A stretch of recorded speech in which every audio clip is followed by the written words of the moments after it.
Praise the Lord. Hallelujah. പ്രിയ സഹോദരങ്ങളെ, ഇന്ന് Sabbath ദിനം നന്നായിട്ട് ബലി അർപ്പിച്ച് പ്രാർത്ഥിച്ചിട്ടുണ്ട് എന്ന് അച്ഛനറിയാം. ഈ ദിനത്തിന്റെ നിങ്ങൾ എന്തൊക്കെ കണ്ണീരോടെ എന്ന് ബലിയിൽ സമർപ്പിച്ചിട്ടുണ്ടോ, ആ ബലിവേദിയിൽ സമർപ്പിച്ച എല്ലാ പ്രാർത്ഥനകളും അനുഗ്രഹമായും അഭിഷേകമായും തീരട്ടെ എന്ന് അച്ഛൻ പ്രത്യേകമായിട്ട് പ്രാർത്ഥിക്കുകയാണ്.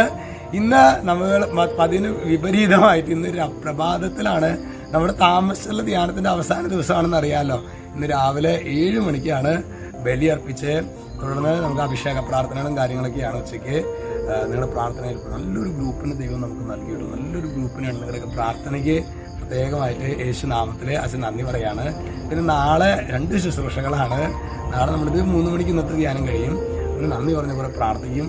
നാളെ നമുക്ക് എടുക്കാൻ പറ്റാത്ത വിധത്തിൽ ഒന്ന് ബഹുമാനപ്പെട്ട ടിജോച്ചൻ പാലക്കൽ ഇടവകയിൽ 10, 11, 12 ACC ക്ലാസ്സുകളിൽ ആ ഒരു ഏജ് ബാറിലുള്ള കുട്ടികൾക്കായിട്ടുള്ള റിട്രീറ്റ് 3 ദിവസം നടന്നത്. അതിൻ്റെ അവസാനത്തെ ദിവസമാണ് നാളെ. അപ്പം അച്ഛൻ അവിടെ പോകേണ്ടതുണ്ട്. പിന്നെ നാളെ വൈകിട്ട് നമ്മുടെ മൈനസ് സെമിനാരിയിൽ തൃശ്ശൂർ അതിരൂപതയുടെ മൈനസ് സെമിനാരിൽ ഈ വർഷം വന്ന കുട്ടികൾ നമ്മുടെ അച്ഛൻ ഒരാഴ്ച മുമ്പ് പോയില്ലോ, അത് 2ാമത്തെ വർഷത്തിലേക്കും 3ാമത്തെ വർഷത്തിലേക്കും ജയിച്ച കുട്ടികളാണ്. ഇത് ഈ വർഷം ജസ്റ്റ് ഒരാഴ്ചയായിട്ടുള്ളവർ വന്നിട്ട് അപ്പോൾ അവർക്ക് വേണ്ടിയിട്ടുള്ള ഒരു പ്രാർത്ഥനാ ശുശ്രൂഷയാണ് നാളെ വൈകിട്ട് തുടങ്ങി ചൊവ്വാഴ്ച രാത്രി 8 മണിയോടുകൂടി തീരാവുന്ന വിധത്തിൽ 24 മണിക്കൂർ ശുശ്രൂഷയാണത്. അത് നിങ്ങൾ പ്രത്യേകമായിട്ട് പ്രാർത്ഥിച്ചേക്കണം കേട്ടോ. പിന്നെ ഇന്ന് നമ്മൾ ധ്യാനിക്കുന്നത് പ്രഭാഷക പുസ്തകം 37:15. നമ്മുടെ വചനം വെളിപ്പെടുന്ന എങ്ങനെയാണ്? എല്ലാറ്റിലും ഉപരി സത്യമാർഗത്തിൽ നിന്നെ നയിക്കുന്നതിന് അത്യുന്നതനോട് പ്രാർത്ഥിക്കുക. അതായത് സത്യമാർഗം എന്ന് പറഞ്ഞാൽ യേശു എന്താ പറഞ്ഞത്? യോഹന്നാൻ 14:6 അല്ലേ?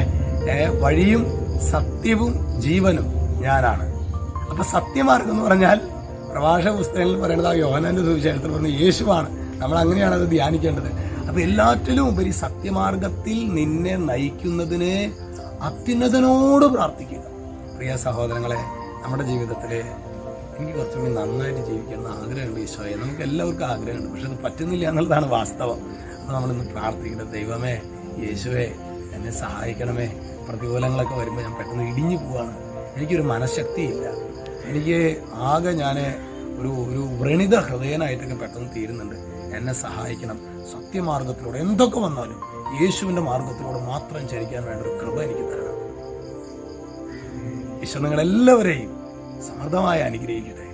രക്ഷിതാവായ യേശു ക്രിസ്തുവിന്റെ നാമത്തിൽ വചനത്തിന്റെ അധികാരത്തിൽ വിശുദ്ധ കുരിശിന്റെ അടയാളത്തിൽ മുദ്ര ചെയ്യുന്നു. ഇപ്പോഴും എപ്പോഴും എന്നേക്കും ആമേൻ.